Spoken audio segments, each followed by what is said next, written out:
Hello there everyone, welcome to the channel if you're new, welcome back if you aren't, I'm EDJ, and since we've kind of been on the whole Byzantine, hype as of late, watching a lot of Byzantine Empire related content, I decided to kind of wrap it up by checking out how did Europe react to the fall of Constantinople. This is from a YouTuber named History Matters, who I've mentioned before on this channel. I really like some of his content. I saw the one, Why Did Austria Decline? Did the Greeks ever visit Mount Olympus or something like that? Either way, it's very interesting. I really like some of his content, so this is the first time I'm doing a legit reaction to, on here. So, yeah, hopefully I would like to see just how the heck did the rest of the world react to literally the final remnants of the Roman Empire just being gone all at once, right? Like, that's interesting. So, yeah, I always put the link of the original video in the description down below.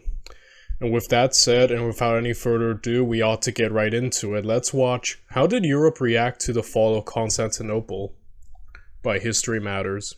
The fall of Constantinople in 1453 is considered by many to be one of the most important events in human history. To some modern historians, it marks the end of the medieval period, and to others, it merely marks the final end of the long, drawn-out decline of the Roman Empire and the beginnings of Ottoman control over this region. But how did the contemporary people of Europe react to this event? So, after the city's fall to Mehmet You Can Now Call Me the Conqueror II, the first Europeans to hear about the news outside of the city itself were Venetian and Genoese traders, and they immediately returned to their respective homes and spread the news, to which the response in those cities was absolute terror. Not because of Constantinople's importance historically or religiously, but because their trade had just been impacted and they really liked money. News spread further, and it wasn't long before the city of Rome and the papacy knew of Constantinople's demise. The sitting Pope Nicholas V was absolutely terrified, and he immediately put out the call for a crusade to retake the city. Now, he had this reaction for two main reasons. The first was that Constantinople's capture now meant that the Ottomans could turn their full attention to the north. The second was that Rome was now the last of the 5 major Christian cities not under the control of non-Christians, and as a result, those that lived there assumed that they would be next. There was also some salt in the wound, since Rome and Constantinople were making great strides in fixing their previous schism. So what about the rest of Europe and its secular rulers?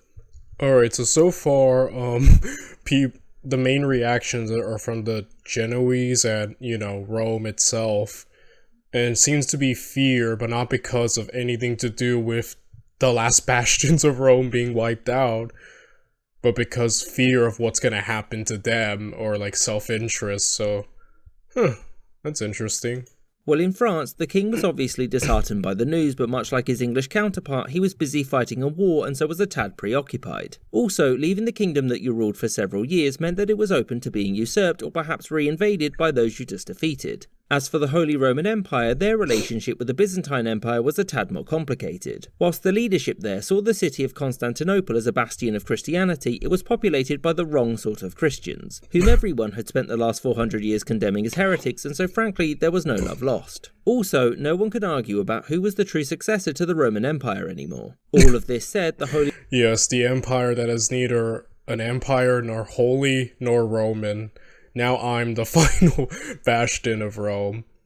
Yeah, not a big reaction so far, I'm noticing. The Roman Empire now knew that the Ottomans would be pushing north. The emperor at this time, Frederick III, was much more concerned with internal problems and keeping his domains in line, and so he had little to spare for any crusade. As for the other major Catholic nations of Europe, their responses are basically non-existent, meaning that in all likelihood it wasn't that much of a big deal to them, or they simply had more pressing issues. But what about Europe's leading non-Catholic nation, the Orthodox Principality of Moscow? Well, its prince, Vasily II, had previously had a falling out with the leadership of Constantinople due to its aforementioned making up with the Pope. He had previously declared the Moscow Orthodox Church to be independent of the Byzantine one, and with Constantinople now gone, his was now the leading branch. And so he was just fine with it, and as Vasily's successors would go on to do, Moscow could now claim to be the third Rome and the latest in the succession of the Roman Empire of antiquity.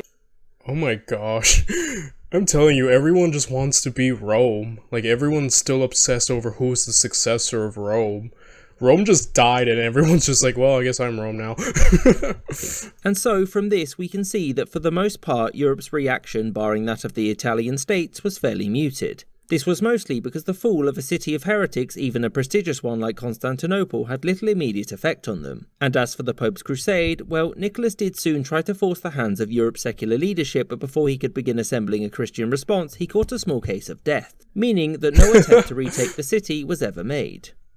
I hope you enjoyed this episode and thank you for watching. That's interesting because, here, I would say even in the modern day, Rome is very important, especially, to history buffs and historians, right? Like, it's one of the most popular subjects I notice. And, a lot of people still talk about Rome. I mean, I think about Rome every day. But, it's interesting that, how we view it as such an important event, right? We say that's when Rome died, this empire that lasted thousands of years, gone. And, many of us kind of feel the gravity of that and, recognize it as such. But everyone at the time seems to not care. They're like, oh well. Like, what the heck, man?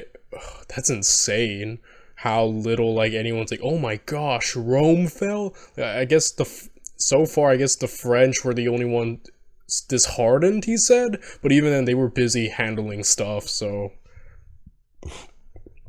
Wow, it's just, almost how indifferent it comes across, which is insane, because, many of us place the importance of this fall to this day, and yet then no one seemed to care, because there's a lot of other things going on, or indifference, or just, a good riddance attitude. You think someone would have realized, right, the historical weight of something like that coming to an end, but yeah, that's just wild. That's such... I don't know, I expected much more, I guess, shock and awe, but I don't know.